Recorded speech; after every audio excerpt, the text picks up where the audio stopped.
शौर्य जी, अजमेर राजस्थान से। राधे राधे राधे महाराज जी, आपके चरणों में कोटि कोटि प्रणाम। महाराज जी, हमारा भाग्य तो पैदा होने के साथ ही तय होता है, तो फिर कर्म का सिद्धांत हम पर कैसे लागू होगा? क्या कर्म हमारे भाग्य को परिवर्तित कर सकते हैं? मनुष्य योनि में यही किसका प्रश्न है? मनुष्य योनि में यही महानता, यही विशेषता है जो कहा गया दुर्लभो मानुषो देहो। इसकी दुर्लभता यही है कि जैसे पशु अपने भाग्य को नहीं बदल सकता, उसको भोगना ही पड़ेगा और वो नया कर्म नहीं कर सकता।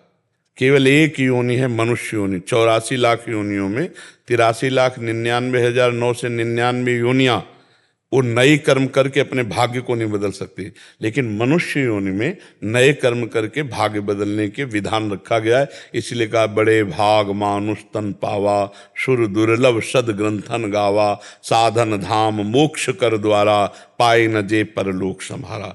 हम अपने अच्छे और बुरे दो मिश्रित प्रारब्ध कर्म से बना हुआ शरीर है, इसको हमें भोगना पड़ेगा।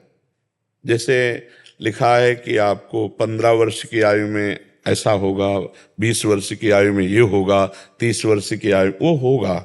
आप अच्छा कर्म करें या बुरा कर्म करें उससे कोई मतलब नहीं, पहले से निश्चित हो चुका है। जैसे इसका 35 वर्ष की आयु में माता के गर्भ से ही किडनी का वंशानुगत रोग था और वो प्रकाशित हुआ। उसका भजन से कोई लेना देना नहीं, क्योंकि ये शरीर पहले से रच गया है, इसका प्रारब्ध रच गया है। अब इस शरीर के भोग को परास्त करते हुए भगवान की प्राप्ति या कर्मों को मिटाकर अच्छे सुखों को प्राप्त करना, ये हमारे नए कर्म का फल है। तो हम अब भजन के प्रताप से अब हमारा जो अगला आएगा, एक तो जन्म नहीं होगा, अगर जन्म होगा तो ऐसा होगा कि जैसा है ऐसा नहीं होगा।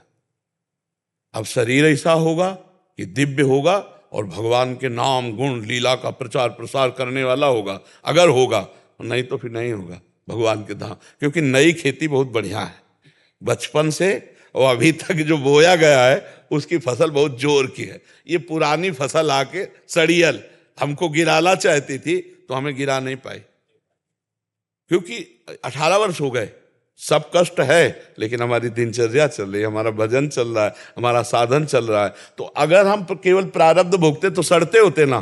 तो ये नवीन जो कर्म है ये हमारे पूर्व प्रारब्ध को दबा दिया।